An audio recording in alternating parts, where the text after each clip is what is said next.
اعوذ باللہ من الشیطان الرجیم بسم اللہ الرحمن الرحیم۔ اکرام مسلم، مسلمانوں کی حقوق۔ حضرت انس بن مالک رضی اللہ تعالیٰ عنہ فرماتے ہیں کہ ہم لوگ رسول اللہ صلی اللہ علیہ وسلم کے ساتھ بیٹھے ہوئے تھے۔ آپ صلی اللہ علیہ وسلم نے ارشاد فرمایا، ابھی تمہارے پاس ایک جنتی آدمی آئے گا۔ اتنے میں ایک انصاری آئے جن کی داڑھی سے وضو کے پانی کے قطرے گر رہے تھے اور انہوں نے جوتے بائیں ہاتھ میں تھام رکھے تھے۔ دوسرے دن بھی رسول اللہ صلی اللہ علیہ وسلم نے وہی بات فرمائی اور پھر وہی انصاری اسی حال میں آئے جس حال میں پہلی مرتبہ آئے تھے۔ تیسرے دن پھر رسول اللہ صلی اللہ علیہ وسلم نے وہی بات فرمائی اور وہی انصاری اسی حال میں آئے۔ جب رسول اللہ صلی اللہ علیہ وسلم نے وہی بات فرمائی، جب رسول اللہ صلی اللہ علیہ وسلم مجلس سے اٹھے تو حضرت عبداللہ بن عمرو رضی اللہ تعالیٰ عنہ انصاری کے پیچھے گئے اور ان سے کہا کہ والد صاحب سے میرا جھگڑا ہو گیا ہے، جس کی وجہ سے میں نے قسم کھا لی ہے کہ 3 دن ان کے پاس نہ جاؤں گا۔ اگر آپ مناسب سمجھیں تو مجھے اپنے یہاں 3 دن ٹھہرا لیجئے۔ انہوں نے فرمایا، بہت اچھا۔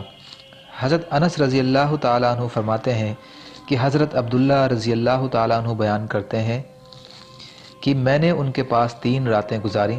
میں نے ان کو رات میں کوئی عبادت کرتے ہوئے نہیں دیکھا، البتہ جب رات کو ان کی آنکھ کھل جاتی اور بستر پر کروٹ بدلتے تو اللہ کا ذکر کرتے اور اللہ اکبر کہتے، یہاں تک کہ فجر کی نماز کے لیے بستر سے اٹھتے۔ اور ایک بات یہ بھی تھی کہ میں نے ان سے خیر کے علاوہ کچھ اور نہیں سنا۔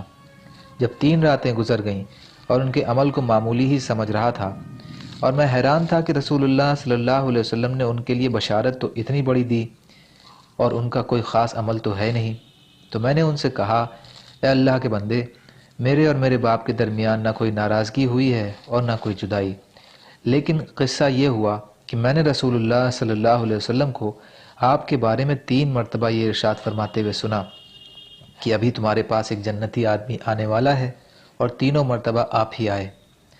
اس پر میں نے ارادہ کیا کہ میں آپ کے یہاں رہ کر آپ کا وہ خاص عمل دیکھوں تاکہ پھر اس عمل میں آپ کے نقش قدم پر چلوں۔ میں نے آپ کو زیادہ عمل کرتے ہوئے نہیں دیکھا۔ اب آپ بتائیے کہ آپ کا وہ کون سا خاص عمل ہے جس کی وجہ سے آپ اس مرتبے پر پہنچ گئے ہیں جو رسول اللہ صلی اللہ علیہ وسلم کے لیے نے آپ کے لیے ارشاد فرمایا۔ ان انصاری نے کہا، میرا کوئی خاص عمل تو ہے نہیں، یہی عمل ہے جو تم نے دیکھے ہیں۔ حضرت عبداللہ رضی اللہ تعالیٰ عنہ فرماتے ہیں کہ میں یہ سن کر چل پڑا۔ جب میں نے پشت پھیری تو انہوں نے مجھے بلایا اور کہا، میرے اعمال تو وہی ہیں جو تم نے دیکھے ہیں، البتہ ایک بات یہ ہے کہ میرے دل میں کسی مسلمان کے بارے میں کھوٹ نہیں ہے، اور کسی کو اللہ نے کوئی خاص نعمت عطا فرما رکھی ہو تو میں اس پر اس سے حسد نہیں کرتا۔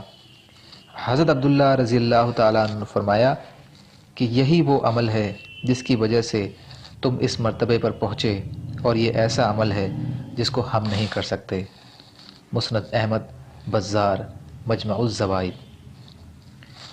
حضرت ابو ہریرہ رضی اللہ تعالیٰ عنہ روایت کرتے ہیں کہ رسول اللہ صلی اللہ علیہ وسلم نے ارشاد فرمایا، جو شخص دنیا میں کسی پریشان حال کی پریشانی کو دور کرتا ہے، اللہ تعالیٰ اس کی آخرت کی کوئی ایک پریشانی دور فرمائیں گے، اور جو شخص دنیا میں کسی مسلمان کے عیبوں پر پردہ ڈالے گا، اللہ تعالیٰ آخرت میں اس کے عیبوں پر پردہ ڈالیں گے۔ جب تک آدمی اپنے بھائی کی مدد کرتا رہتا ہے، اللہ تعالیٰ اس کی مدد فرماتا رہتا ہے۔ مسند احمد۔ حضرت ابو ہریرہ رضی اللہ تعالیٰ عنہ فرماتے ہیں کہ میں نے رسول اللہ صلی اللہ علیہ وسلم کو یہ ارشاد فرماتے ہوئے سنا، بنی اسرائیل میں 2 دوست تھے، ایک ان میں گناہ کیا کرتا تھا اور دوسرا خوب عبادت کیا کرتا تھا۔ عابد جب بھی گناہ گار کو گناہ کرتے ہوئے دیکھتا تو اس سے کہتا کہ گناہ سے رک جاؤ۔ ایک دن اسے گناہ کرتے ہوئے دیکھا تو پھر کہا کہ باز آ جا۔ اس نے کہا کہ مجھے میرے رب پر چھوڑ دے، میں جانوں میرا رب جانے، کیا تجھ کو مجھ پر نگراں بنا کر بھیجا گیا ہے؟ عابد نے غصے میں آ کر کہا کہ اللہ کی قسم، اللہ تیری مغفرت نہیں کریں گے، یا یہ کہا کہ اللہ تجھے جنت میں داخل نہیں کریں گے۔ پھر دونوں کا انتقال ہو گیا اور عالم ارواح میں دونوں اللہ کے سامنے جمع ہو گئے۔ اللہ تعالیٰ نے عابد سے پوچھا، کیا تم میرے بارے میں جانتے تھے کہ میں معاف نہیں کروں گا، یا جو معاف کرنا میرے قبضے میں ہے، کیا تمہیں اس پر قدرت حاصل تھی کہ تم مجھے معاف کرنے سے روک دو کہ جو دعویٰ کیا کہ اللہ تیری مغفرت نہیں کریں گے، اور گناہگار سے ارشاد فرمایا میری رحمت سے تو جنت میں چلا جا، اس لیے کہ وہ رحمت کا امیدوار تھا، اور عابد کے بارے میں فرشتوں سے فرمایا کہ اسے دوزخ میں لے جاؤ۔ ابو داؤد۔ فائدہ: حدیث شریف کا یہ مطلب نہیں ہے کہ گناہ پر جرت کی جائے، اس لیے کہ اس گناہگار کی معافی اللہ کے فضل سے ہوئی۔ ضروری نہیں کہ ہر گناہگار کے ساتھ یہی معاملہ ہو، کیونکہ اصول تو یہی ہے کہ گناہ پر سزا ہو، اور نہ یہ مطلب ہے کہ گناہوں اور ناجائز کاموں سے روکا نہ جائے۔ قرآن و حدیث سے سینکڑوں جگہ گناہوں سے روکنے کا حکم ہے اور نہ روکنے پر وعید ہے۔ حضرت ابو ہریرہ رضی اللہ تعالیٰ عنہ روایت کرتے ہیں کہ رسول اللہ صلی اللہ علیہ وسلم نے ارشاد فرمایا، آدمی کو اپنے بھائی کی آنکھ کا ایک تنکا بھی نظر آ جاتا ہے، لیکن اپنی آنکھ کا شہتیر تک بھی اسے نظر نہیں آتا۔ ابن حبان۔ مطلب یہ ہے کہ دوسروں کی معمولی سے معمولی عیب نظر آ جاتے ہیں اور اپنے بڑے بڑے عیبوں پر نظر نہیں جاتی۔ حضرت ابو رافع رضی اللہ تعالیٰ عنہ روایت کرتے ہیں کہ رسول اللہ صلی اللہ علیہ وسلم نے ارشاد فرمایا، جو شخص میت کو غسل دیتا ہے اور اس کے ستر کو اور اگر کوئی عیب پائے تو اس کو چھپاتا ہے، اللہ تعالیٰ اس کے 40 بڑے گناہ معاف فرما دیتے ہیں۔ اور جو اپنے بھائی کی میت کے لیے قبر کھودتا ہے اور اس میں اس کو دفن کرتا ہے تو گویا اس نے قیامت کے دن دوبارہ زندہ اٹھائے جانے تک اس کو ایک مکان میں ٹھہرا دیا، یعنی اس کو اس قدر اجر ملتا ہے جتنا کہ اس شخص کے لیے قیامت تک مکان دینے کا اجر ملتا ہے۔ طبرانی مجمع الزوائد۔ حضرت ابو رافع رضی اللہ تعالیٰ عنہ روایت کرتے ہیں کہ رسول اللہ صلی اللہ علیہ وسلم نے ارشاد فرمایا، جو شخص کسی میت کو غسل دیتا ہے پھر اس کے ستر کو اور کوئی عیب پائے تو اس کو چھپاتا ہے تو 40 مرتبہ اس کی مغفرت کی جاتی ہے، اور جو شخص میت کو کفن دیتا ہے اللہ تعالیٰ اس کو جنت کے باریک اور موٹے ریشم کے لباس پہنائیں گے۔ مستدرک حاکم۔ حضرت ابو ہریرہ رضی اللہ تعالیٰ عنہ روایت کرتے ہیں کہ نبی کریم صلی اللہ علیہ وسلم نے ارشاد فرمایا، ایک شخص اپنے مسلمان بھائی سے دوسری بستی میں ملاقات کے لیے روانہ ہوا۔ اللہ نے اس شخص کے راستے پر ایک فرشتے کو بیٹھا دیا۔ جب وہ شخص اس فرشتے کے قریب پہنچا تو فرشتے نے اس سے پوچھا، تمہارا کہاں جانے کا ارادہ ہے؟ اس شخص نے کہا، میں اس بستی میں رہنے والے اپنے ایک بھائی سے ملنے جا رہا ہوں۔ فرشتے نے پوچھا، کیا تمہارا اس پر کوئی حق ہے جس کو لینے کے لیے جا رہے ہو؟ اس شخص نے کہا، نہیں، میرے جانے کا وجہ صرف یہ ہے کہ مجھے اس سے اللہ کے لیے محبت ہے۔ فرشتے نے کہا، مجھے اللہ تعالیٰ نے تمہارے پاس یہ بتانے کے لیے بھیجا ہے کہ جس طرح تم اس بھائی سے محض اللہ کی وجہ سے محبت کرتے ہو، اللہ بھی تم سے محبت کرتے ہیں۔ مسلم شریف۔ حضرت ابو ہریرہ رضی اللہ تعالیٰ عنہ روایت کرتے ہیں کہ نبی کریم صلی اللہ علیہ وسلم نے ارشاد فرمایا، جو شخص یہ پسند کرے کہ اسے ایمان کا ذائقہ حاصل ہو جائے تو اسے چاہیے کہ محض اللہ کی رضا اور خوشنودی کے لیے دوسرے مسلمان سے محبت کرے۔ مسند احمد، بزار، مجمع الزوائد۔ حضرت عبداللہ بن مسعود رضی اللہ تعالیٰ عنہ روایت کرتے ہیں کہ رسول اللہ صلی اللہ علیہ وسلم نے ارشاد فرمایا، بے شک ایمان کی نشانیوں میں سے ہے کہ ایک شخص دوسرے سے صرف اللہ کی رضا اور خوشنودی کے لیے محبت کرے، جبکہ دوسرے شخص نے اس کو مال یا دنیاوی فائدہ وغیرہ کچھ نہیں دیا ہو۔ صرف اللہ کے لیے محبت کرنا یہ ایمان کا کامل درجہ ہے۔ طبرانی مجمع الزوائد۔ حضرت انس رضی اللہ تعالیٰ عنہ روایت کرتے ہیں کہ رسول اللہ صلی اللہ علیہ وسلم نے ارشاد فرمایا، جو دو شخص اللہ کی رضا اور خوشنودی کے لیے ایک دوسرے سے محبت کریں، ان میں افضل وہ شخص ہے جو اپنے ساتھی سے زیادہ محبت کرتا ہو۔ مستدرک حاکم۔ حضرت عبداللہ بن عمر رضی اللہ تعالیٰ عنہ سے روایت ہے کہ رسول اللہ صلی اللہ علیہ وسلم نے ارشاد فرمایا، جو شخص اللہ کی رضا اور خوشنودی کے لیے کسی شخص سے محبت کرے اور اس محبت کا اظہار یہ کہہ کر کرے کہ میں اللہ کے لیے تم سے محبت کرتا ہوں، پھر وہ دونوں جنت میں داخل ہوں تو جس شخص نے محبت کی وہ دوسرے کے مقابلے میں اونچے درجے میں ہوگا اور اس درجے کا زیادہ حقدار ہوگا۔ بزار ترغیب۔ حضرت ابو درداء رضی اللہ تعالیٰ عنہ رسول اللہ صلی اللہ علیہ وسلم کا ارشاد نقل کرتے ہیں، جو دو شخص آپس میں ایک دوسرے کی غیر موجودگی میں اللہ کی رضا و خوشنودی کے لیے محبت کریں تو ان دونوں میں اللہ کا زیادہ محبوب وہ ہے جو اپنے ساتھی سے زیادہ محبت کرتا ہو۔ طبرانی مجمع الزوائد۔ حضرت نعمان بن بشیر رضی اللہ تعالیٰ عنہ روایت کرتے ہیں کہ رسول اللہ صلی اللہ علیہ وسلم نے ارشاد فرمایا، مسلمانوں کی مثال ایک دوسرے سے محبت کرنے، ایک دوسرے پر رحم کرنے اور ایک دوسرے پر شفقت و مہربانی کرنے میں بدن کی طرح ہے۔ جب اس کا ایک عضو بھی دکھتا ہے تو اس دکھن کی وجہ سے بدن کے باقی سارے اعضاء بھی بخار اور بے خوابی میں اس کے شریک حال ہو جاتے ہیں۔ مسلم شریف۔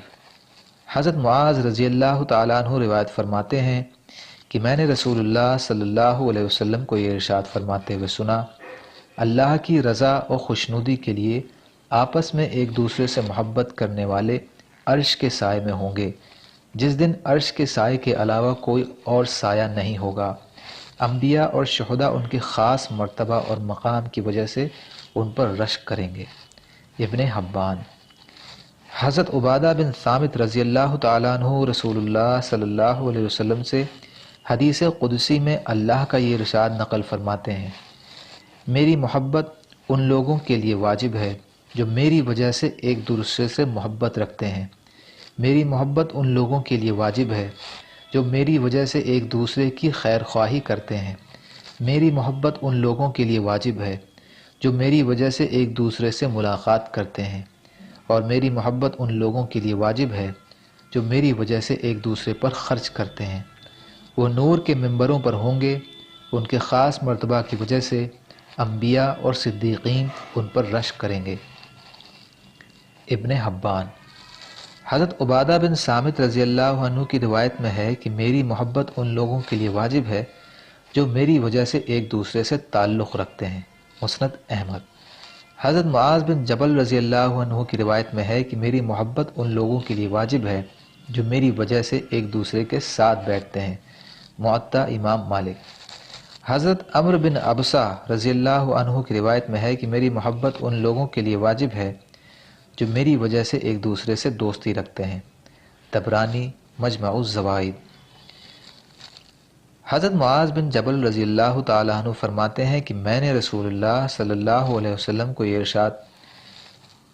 ارشاد فرماتے ہوئے سنا اور حدیث قدسی بیان کرتے ہوئے سنا کہ اللہ تعالیٰ فرماتے ہیں، وہ بندے جو میری عظمت اور جلال کی وجہ سے آپس میں الفت و محبت رکھتے ہیں، ان کے لیے نور کے ممبر ہوں گے، ان پر انبیاء اور شہداء بھی رشک کریں گے۔ ترمذی۔ حضرت ابن عباس رضی اللہ تعالیٰ عنہ سے روایت ہے کہ رسول اللہ صلی اللہ علیہ وسلم نے ارشاد فرمایا، بے شک قیامت کے دن اللہ کے کچھ بندے اللہ کے ہم نشین ہوں گے جو عرش کے دائیں جانب ہوں گے اور اللہ تعالیٰ کے دونوں ہاتھ داہنے ہی ہیں۔ وہ نور کے ممبروں پر بیٹھے ہوں گے، ان کے چہرے نور کے ہوں گے، وہ نہ انبیاء ہوں گے، نہ شہداء اور نہ صدیقین۔ عرض کیا گیا، یا رسول اللہ یہ لوگ کون ہوں گے؟ ارشاد فرمایا، یہ وہ لوگ ہوں گے جو اللہ کی عظمت و جلال کی وجہ سے ایک دوسرے سے محبت رکھتے تھے۔ طبرانی مجمع الزوائد۔ حضرت ابو مالک اشعری رضی اللہ تعالیٰ عنہ سے روایت ہے کہ رسول اللہ صلی اللہ علیہ وسلم نے ارشاد فرمایا، لوگوں سنو اور سمجھو اور جان لو کہ اللہ کے کچھ بندے ایسے ہیں جو نہ نبی ہیں نہ شہید ہیں، ان کے بیٹھنے کے خاص مقام اور اللہ سے ان کے خاص قرب اور تعلق کی وجہ سے انبیاء اور شہداء ان پر رشک کریں گے۔ ایک دیہاتی آدمی نے جو مدینہ منورہ سے دور دیہات کا رہنے والا آیا ہوا تھا، متوجہ کرنے کے لیے اپنے ہاتھ سے رسول اللہ صلی اللہ علیہ وسلم کی طرف اشارہ کیا اور عرض کیا کہ یا رسول اللہ، کچھ لوگ ایسے ہوں گے جو انبیاء ہوں گے نہ شہداء، انبیاء اور شہداء ان کے بیٹھنے کے خاص مقام اور ان کے اللہ سے خاص قرب اور تعلق کی وجہ سے ان پر رشک کریں گے۔ آپ ان کا حال بیان فرما دیجئے، یعنی ان کی صفات بیان فرما دیجئے۔ ایک دیہاتی کے سوال سے رسول اللہ صلی اللہ علیہ وسلم کے مبارک چہرے پر خوشی کے آثار ظاہر ہوئے۔ رسول اللہ صلی اللہ علیہ وسلم نے ارشاد فرمایا، یہ عام لوگوں میں سے غیر معروف افراد اور مختلف قبیلوں کے لوگ ہوں گے جن میں کوئی قریبی رشتہ داریاں بھی نہیں ہوں گی۔ انہوں نے اللہ تعالیٰ کی رضا اور خوشنودی کے لیے ایک دوسرے سے خالص و سچی محبت کی ہوگی۔ اللہ قیامت کے دن ان کے نور کے ممبر رکھیں گے جن پر ان کو بٹھائیں گے، پھر اللہ تعالیٰ ان کے چہروں اور کپڑوں کو نور والا بنا دیں گے۔ قیامت کے دن جب عام لوگ گھبرا رہے ہوں گے، ان پر کسی قسم کی گھبراہٹ نہ ہوگی، وہ اللہ کے دوست ہیں اور ان پر نہ کوئی خوف ہوگا اور نہ ہی وہ غمگین ہوں گے۔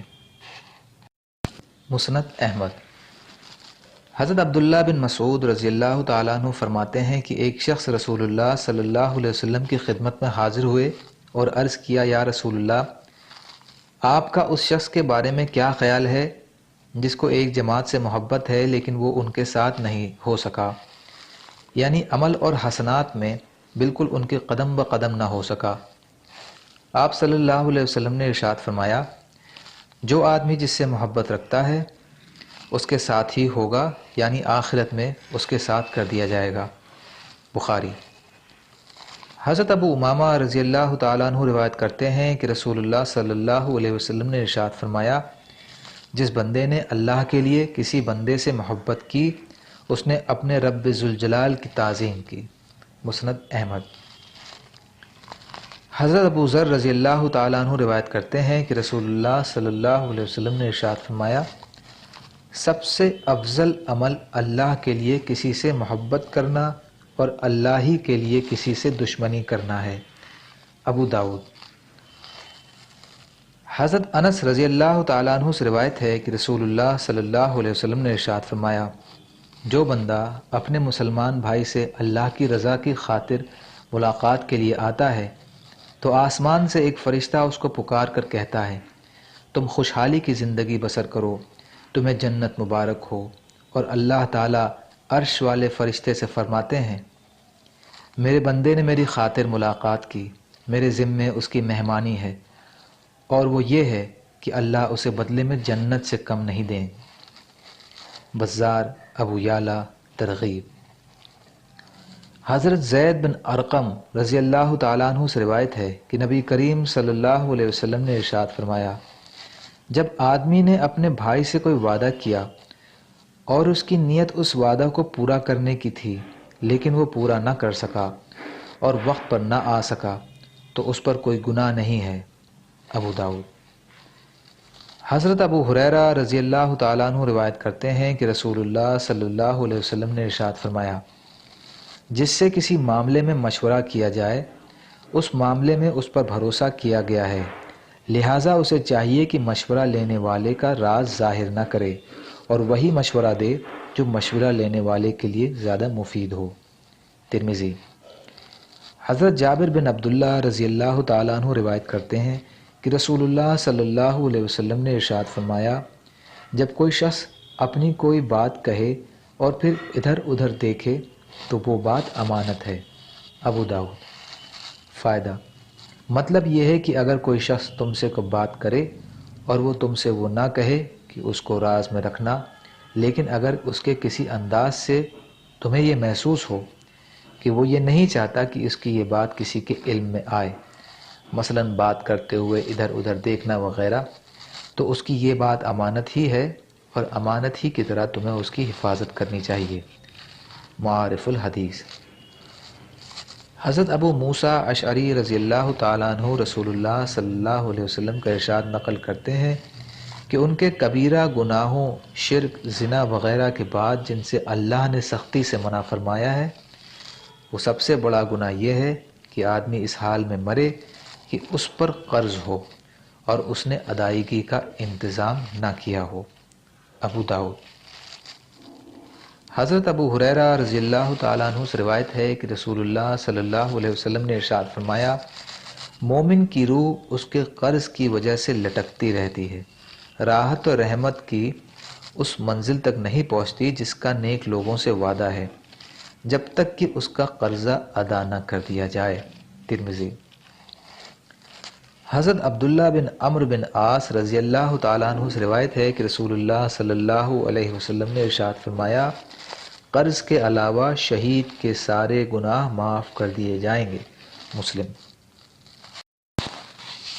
حضرت محمد بن عبداللہ بن جحش رضی اللہ تعالیٰ عنہ سے روایت ہے کہ ہم لوگ ایک دن مسجد کے میدان میں جہاں جنازے لا کر رکھے جاتے تھے وہاں بیٹھے ہوئے تھے۔ رسول اللہ صلی اللہ علیہ وسلم بھی ہمارے درمیان تشریف فرما تھے۔ آپ نے آسمان کی طرف مبارک نگاہ اٹھائی اور کچھ دیکھا، پھر نگاہ نیچی فرمائی اور ایک خاص فکر مندانہ انداز میں اپنا ہاتھ پیشانی مبارک پکڑ رکھا اور فرمایا، سبحان اللہ، سبحان اللہ، کس قدر سخت وعید نازل ہوئی ہے۔ حضرت محمد بن عبداللہ رضی اللہ تعالیٰ عنہ فرماتے ہیں کہ اس دن اور اس رات صبح تک ہم سب خاموش رہے اور اس خاموشی کو ہم نے اچھا نہ جانا۔ پھر صبح کو میں نے رسول اللہ صلی اللہ علیہ وسلم سے عرض کیا کہ کیا سخت وعید نازل ہوئی تھی؟ رسول اللہ صلی اللہ علیہ وسلم نے ارشاد فرمایا، سخت وعید قرضے کے بارے میں نازل ہوئی ہے۔ قسم ہے اس ذات کی جس کے قبضے میں محمد صلی اللہ علیہ وسلم کی جان ہے، اگر کوئی آدمی اللہ کے راستے میں شہید ہو، پھر زندہ ہو، پھر شہید ہو، پھر زندہ ہو اور اس کے ذمے قرضہ ہو، تو وہ جنت میں اس وقت تک داخل نہیں ہو سکتا جب تک کہ اس کا قرض ادا نہ کر دیا جائے۔ مسند احمد۔ حضرت سلمہ بن اقوع رضی اللہ تعالیٰ عنہ سے روایت ہے کہ رسول اللہ صلی اللہ علیہ وسلم کے پاس ایک جنازہ لایا گیا تاکہ آپ اس کے جنازے کی نماز پڑھا دیں۔ آپ صلی اللہ علیہ وسلم نے ارشاد فرمایا، کیا اس میت پر کسی کا قرض ہے؟ لوگوں نے عرض کیا، نہیں۔ آپ صلی اللہ علیہ وسلم نے اس کے جنازہ کی نماز پڑھا دی۔ پھر دوسرا جنازہ لایا گیا، آپ صلی اللہ علیہ وسلم نے دریافت فرمایا، اس میت پر کسی کا قرض ہے؟ لوگوں نے عرض کیا، جی ہاں۔ آپ صلی اللہ علیہ وسلم نے فرمایا، تم لوگ اپنے ساتھی کی جنازے کی نماز پڑھ لو۔ حضرت ابو قتادہ رضی اللہ تعالیٰ عنہ نے عرض کیا، یا رسول اللہ، اس کا قرض میں نے اپنے ذمے لے لیا۔ آپ صلی اللہ علیہ وسلم نے ان کے جنازے کی نماز بھی پڑھا دی۔ بخاری۔ حضرت ابو ہریرہ رضی اللہ تعالیٰ عنہ روایت کرتے ہیں کہ نبی کریم صلی اللہ علیہ وسلم نے ارشاد فرمایا، جو شخص لوگوں سے مال ادھار لے اور اس کی نیت ادا کرنے کی ہو تو اللہ تعالیٰ اس کی طرف سے ادا کر دیں گے، اور جو شخص کسی سے ادھار لے اور اس کا ارادہ ہی ادا کرنے کا نہ ہو تو اللہ اس کے مال کو ضائع کر دیں گے۔ بخاری۔ فائدہ: اللہ اس کی طرف سے ادا کر دیں گے کا مطلب یہ ہے کہ اللہ ادھار کی ادائیگی میں اس کی مدد فرمائیں گے۔ اللہ تعالیٰ اس کے مال کو ضائع کر دیں گے کا مطلب یہ ہے کہ اس بری نیت کی وجہ سے اسے جانی یا مالی نقصان اٹھانا پڑے گا۔ فتح الباری۔ حضرت عبداللہ بن جعفر رضی اللہ تعالیٰ عنہ روایت کرتے ہیں کہ رسول اللہ صلی اللہ علیہ وسلم نے ارشاد فرمایا، اللہ مقروض کے ساتھ ہیں یہاں تک کہ وہ اپنا قرضہ ادا کرے، بشرطے کہ وہ قرضہ کسی ایسے کام کے لیے نہ لیا جائے جو اللہ تعالیٰ کو ناپسند ہے۔ ابن ماجہ۔ حضرت ابو ہریرہ رضی اللہ تعالیٰ عنہ سے روایت ہے کہ رسول اللہ صلی اللہ علیہ وسلم ایک اونٹ قرض میں لیا، پھر آپ صلی اللہ علیہ وسلم نے قرضے کی ادائیگی میں اس سے بڑی عمر والا اونٹ دیا اور ارشاد فرمایا، تم میں سب سے بہتر لوگ وہ ہیں جو قرض کی ادائیگی میں بہتر ہوں۔ مسلم شریف۔ حضرت عبداللہ بن ابی ربیہ رضی اللہ تعالیٰ عنہ سے روایت ہے کہ نبی کریم صلی اللہ علیہ وسلم نے مجھ سے 40,000 قرض لیا، پھر آپ صلی اللہ علیہ وسلم کے پاس مال آیا تو آپ صلی اللہ علیہ وسلم نے مجھے عطا فرما دیا اور ساتھ ہی مجھے دعا دیتے ہوئے ارشاد فرمایا، اللہ تمہارے اہل و عیال اور مال میں برکت دیں۔ قرض کا بدلہ یہ ہے کہ ادا کیا جائے اور قرض دینے والے کی تعریف اور شکر کیا جائے۔ نسائی۔ حضرت ابو ہریرہ رضی اللہ تعالیٰ عنہ رسول اللہ صلی اللہ علیہ وسلم کا ارشاد نقل فرماتے ہیں کہ اگر میرے پاس احد پہاڑ جتنا بھی سونا ہو تو مجھے اس میں خوشی ہوگی کہ 3 دن بھی مجھ پر اس حال میں نہ گزریں کہ اس میں سے میرے پاس کچھ بھی باقی بچے سوائے اس معمولی رقم کے جو میں قرض کی ادائیگی کے لیے رکھ لوں۔ بخاری شریف۔ حضرت ابو ہریرہ رضی اللہ تعالیٰ عنہ روایت کرتے ہیں کہ رسول اللہ صلی اللہ علیہ وسلم نے ارشاد فرمایا، جو لوگوں کا شکر گزار نہیں ہوتا وہ اللہ کا بھی شکر ادا نہیں کرتا۔ ترمذی شریف۔ فائدہ: بعض شرح لکھنے والوں نے حدیث کا یہ مطلب بیان کیا ہے کہ جو احسان کرنے والے بندوں کا شکر گزار نہیں ہوتا وہ ناشکری کی اس عادت کی وجہ سے اللہ کا شکر گزار بھی نہیں ہوتا۔ معارف الحدیث۔ حضرت اسامہ بن زید رضی اللہ تعالیٰ عنہ روایت کرتے ہیں کہ رسول اللہ صلی اللہ علیہ وسلم نے ارشاد فرمایا، جس شخص پر احسان کیا گیا اور اس نے احسان کرنے والے کو جزاک اللہ خیرا، یعنی اللہ تم کو اس کا بہتر بدلہ عطا فرمائے، کہا تو اس نے دعا کے ذریعے پوری تعریف کی اور شکر ادا کر دیا۔ ترمذی۔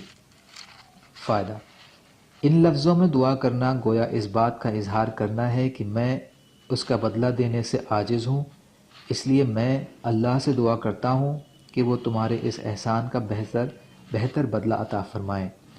اس طرح اس دعائیہ کلمے میں احسان کرنے والے کی تعریف ہے۔ معارف الحدیث۔